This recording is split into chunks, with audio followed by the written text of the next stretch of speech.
Galera, hoje nós se encontramos aqui mais uma videoaula para vocês. E hoje a aula vai ser inteiramente prática sobre as principais estruturas anatômicas que compõem o coração. Então já sabem, lápis e um caderno na mão. Tem mais uma videoaula? Roda a vinheta! O coração ele vai ter 4 câmeras, sendo 2 átrios e 2 ventrículos. No caso seria o átrio direito e esquerdo e o ventrículo direito e esquerdo. As paredes do coração elas são formadas principalmente por miocárdio espesso, sobretudo nos ventrículos. A contração dos ventrículos produz um movimento de torção devido à orientação helicoidal dupla das fibras musculares cardíacas. Inicialmente, esse movimento ele vai ejetar o sangue dos ventrículos, enquanto a câmara espiral externa contrai, primeiro estreitando e depois encurtando o coração, reduzindo o volume das câmaras ventriculares. A contração sequencial contínua da câmara espiral interna alonga o coração, seguido por alongamento enquanto o miocárdio relaxa rapidamente, aumentando o volume das câmaras para receber sangue dos átrios. As fibras musculares cardíacas estão fixadas ao esqueleto fibroso do coração. Essa é uma estrutura complexa de colágeno denso que forma 4 anéis fibrosos que circundam os ossos. O esqueleto fibroso do coração ele vai manter os ossos das válvulas atrioventriculares e arteriais permeáveis e impede que sejam excessivamente distendidas por um aumento do volume de sangue bombeado através deles. Oferece inserção para as válvulas das válvulas. Oferece também inserção para o miocárdio, que quando não espiralado, forma uma faixa miocárdica ventricular contínua, originada principalmente no anel fibroso da válvula do tronco pulmonar e inserida principalmente no anel fibroso da válvula da aorta. A forma como ele pode ser um isolante elétrico, separando os impulsos conduzidos mioentericamente dos átrios e ventrículos, de forma que a contração dessas câmaras sejam independentes e circundando e dando passagem à parte inicial do fascículo atrioventricular do complexo estimulante do coração.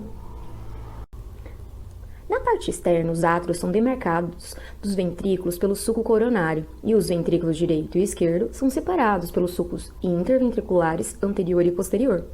O coração parece trapezoide, em uma vista anterior ou posterior, mas seu formato tridimensional é semelhante ao de uma pirâmide tombada, com um ápice voltado anteriormente para a esquerda e uma base, oposta ao ápice, na maioria das vezes voltada posteriormente. As 4 faces do coração são a face externo-costal anterior, formado principalmente pelo ventrículo direito, a face diafragmática, que é inferior, formado principalmente pelo ventrículo esquerdo e em parte pelo ventrículo direito, e está relacionado principalmente ao centro tendino do diafragma. A face pulmonar direita, formada principalmente pelo átrio direito, e a face pulmonar esquerda, formada principalmente pelo ventrículo esquerdo, forma a impressão cardíaca do pulmão esquerdo. O coração parece trapezoide nas vistas anterior e posterior. As 4 margens do coração são: margem direita, ligeiramente convexa, formada pelo átrio direito, estendendo-se entre a veia cava superior e a veia cava inferior. A margem inferior quase horizontal, formada principalmente pelo ventrículo direito e pequena parte pelo ventrículo esquerdo. A margem esquerda, oblíqua, quase vertical, formada principalmente pelo ventrículo esquerdo e pequena parte pela aurícula esquerda. A margem superior, formada pelos átrios e aurículas direito e esquerdo, em vista anterior. A parte ascendente da aorta e o tronco pulmonar emergem dessa margem, e a veia cava superior entra no seu lado direito. O tronco pulmonar, com aproximadamente 5 cm de comprimento e 3 cm de largura, é a continuação arterial do ventrículo direito e divide-se em artérias pulmonares direita e esquerda. O tronco e as artérias pulmonares conduzem o sangue pouco oxigenado para a oxigenação nos pulmões. O átrio direito ele forma a margem direita do coração e recebe sangue venoso da veia cava superior e veia cava inferior e do seio coronário. A aurícula direita, semelhante a uma orelha, é uma bolsa muscular cônica que se projeta do átrio direito como uma câmara adicional, aumentando a capacidade do átrio e se superpõe à parte ascendente da aorta. O interior do átrio ele vai apresentar uma parte posterior lisa, de paredes finas, que é o seio das veias cavas, onde se abrem as veias cavas superior e inferior, e o seio coronário, que traz sangue pouco oxigenado para o coração. Uma parede anterior muscular rugosa, formada por músculos pequitíneos, e também um ósseo atrioventricular direito, através do qual o átrio direito transfere para o ventrículo direito o sangue pouco oxigenado que recebeu. As partes lisas e ásperas da parede atrial, elas são separadas externamente por um sulco vertical e superficial, que seria o sulco terminal. internamente aí uma crista vertical, que seria a crista terminal. A veia cava superior se abre na parte superior do átrio direito, no nível da terceira cartilagem costal direita. A veia cava inferior se abre na parte inferior do átrio direito, quase alinhado com a veia cava superior, no nível aproximado aí da quinta cartilagem costal. O ósseo do seio coronário, um tronco venoso curto, que recebe a maioria das veias cardíacas, situa entre o ósseo atrioventricular direito e o ósseo da veia cava superior. O septo interatrial, que separa os átrios, tem uma depressão oval, do tamanho da impressão digital de um polegar, que seria a fossa oval, que é um remanescente do forame oval, e sua válvula aí no feto. A compreensão plena das características do átrio direito requer o conhecimento e o desenvolvimento do coração. O ventrículo direito ele forma a maior parte da face externo-costal do coração, uma pequena parte da face diafragmática e quase toda a margem inferior do coração. Superiormente, afina-se e forma um cone arterial, que conduz ao tronco pulmonar.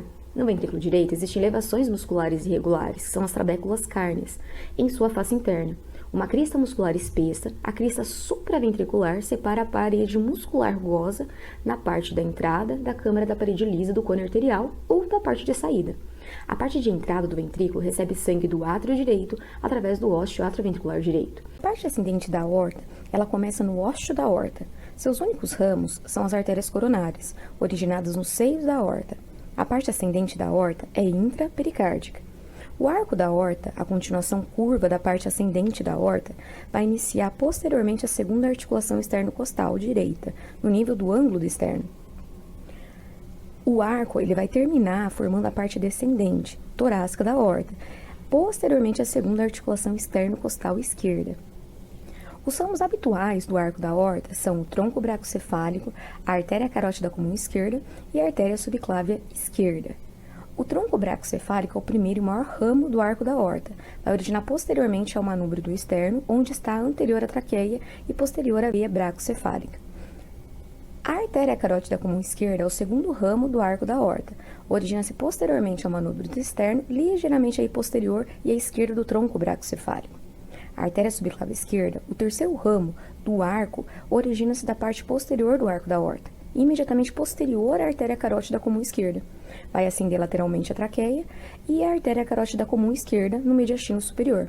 Não vai emitir ramos no mediastino. A maioria das artérias que irriga a parede posterior do abdômen origina-se da parte abdominal da aorta. Começa no hiato aórtico no diafragma, no nível da 12ª vértebra torácica, e vai terminar no nível da 4ª vértebra lombar. Divide-se em artéria ilíaca comum direita e esquerda.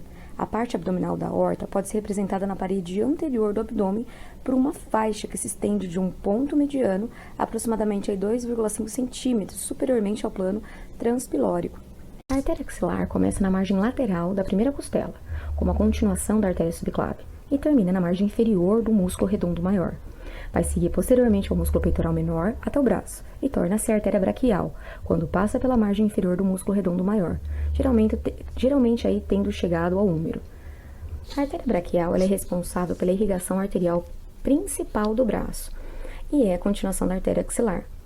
Começa na margem inferior do músculo redondo maior e termina na fossa cubital, diante do colo do rádio, onde, sobre o revestimento da aponeurose do músculo bíceps braquial, divide-se nas artérias radial e ulnar. A artéria braquial, relativamente superficial e palpável em todo o seu trajeto, vai situar anteriormente ao músculo tríceps braquial e braquial. A irrigação do sistema digestório provém da parte abdominal da aorta. Os três principais ramos da aorta que irrigam o intestino são o tronco celíaco e as artérias mesentéricas, superior e inferior. As artérias ilíacas comuns vão divergir e seguem em sentido inferolateral, acompanhando a margem medial dos músculos psoas até a margem da pelve. Aí, cada artéria ilíaca comum divide-se em artérias ilíacas interna e externa. A artéria ilíaca interna entra na pelve. A artéria ilíaca externa segue o músculo de psoas, logo antes de deixar o abdômen. A veia safena magna é formada pela união da veia dorsal do hálux e o arco venoso dorsal do pé. A veia safena magna ela vai ascender anteriormente até o maléolo medial, segue posteriormente ao côndilo medial do fêmur, vai se anastomosar livremente com a veia safena parva, vai atravessar o hiato safeno na face lata e desemboca na veia femoral. A veia safena parva vai se originar na face lateral do pé, a partir da união da veia dorsal do quinto dedo com o arco venoso. A veia safena parva, ela vai ascender posteriormente ao maléolo lateral como uma continuação da veia marginal lateral. Vai seguir ao longo da margem lateral do tendão calcâneo, vai inclinar em direção à linha mediana da fíbula e penetra na face muscular. Ascende entre a cabeça do músculo gastrocnêmio e vai drenar para a veia poplítea da fossa poplítea. A veia femoral é a continuação da veia poplítea proximal ao hiato dos adutores. Em sua ascensão através do canal dos adutores, a veia femoral situa-se posterolateral e depois posteriormente à artéria femoral. A veia femoral entra na bainha femoral lateralmente ao canal femoral e termina posteriormente ao ligamento inguinal, onde se torna a veia ilíaca externa. A veia cefálica ascende na tela subcutânea a partir da face lateral da rede venosa dorsal, prosseguindo ao longo da margem lateral do punho e da face anterolateral da região proximal do antebraço e do braço. Muitas vezes é visível através da pele. Anteriormente ao cotovelo, a veia cefálica ela se comunica com a veia intermédia do cotovelo, que tem um trajeto oblíquo através da face anterior do cotovelo na fossa cubital, e se une à veia basílica. A veia cefálica segue superiormente entre os músculos deltoide e peitoral maior, ao longo do sulco deltopeitoral. A seguir, perfura a membrana costo-coracoide e a parte da fáscia clave peitoral, unindo-se à parte terminal da veia axilar. A veia basílica ascende na tela subcutânea a partir da extremidade medial da rede venosa dorsal, ao longo da face medial do antebraço e da parte inferior do braço.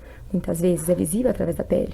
Em seguida, passa profundamente perto da junção dos terços médio e inferior do braço, perfurando a face do braço e seguindo em sentido superior, paralelamente aí, no caso, a artéria braquial e ao nervo cutâneo medial, do antebraço até a axila, onde aí vai se fundir com as veias acompanhantes da artéria braquial para formar a veia axilar. Gostaram da videoaula de hoje? Não esqueça, deixe o seu like e também se inscreva no nosso canal. Aproveito para falar, ativem o sininho para acompanhar as próximas videoaulas. Até lá!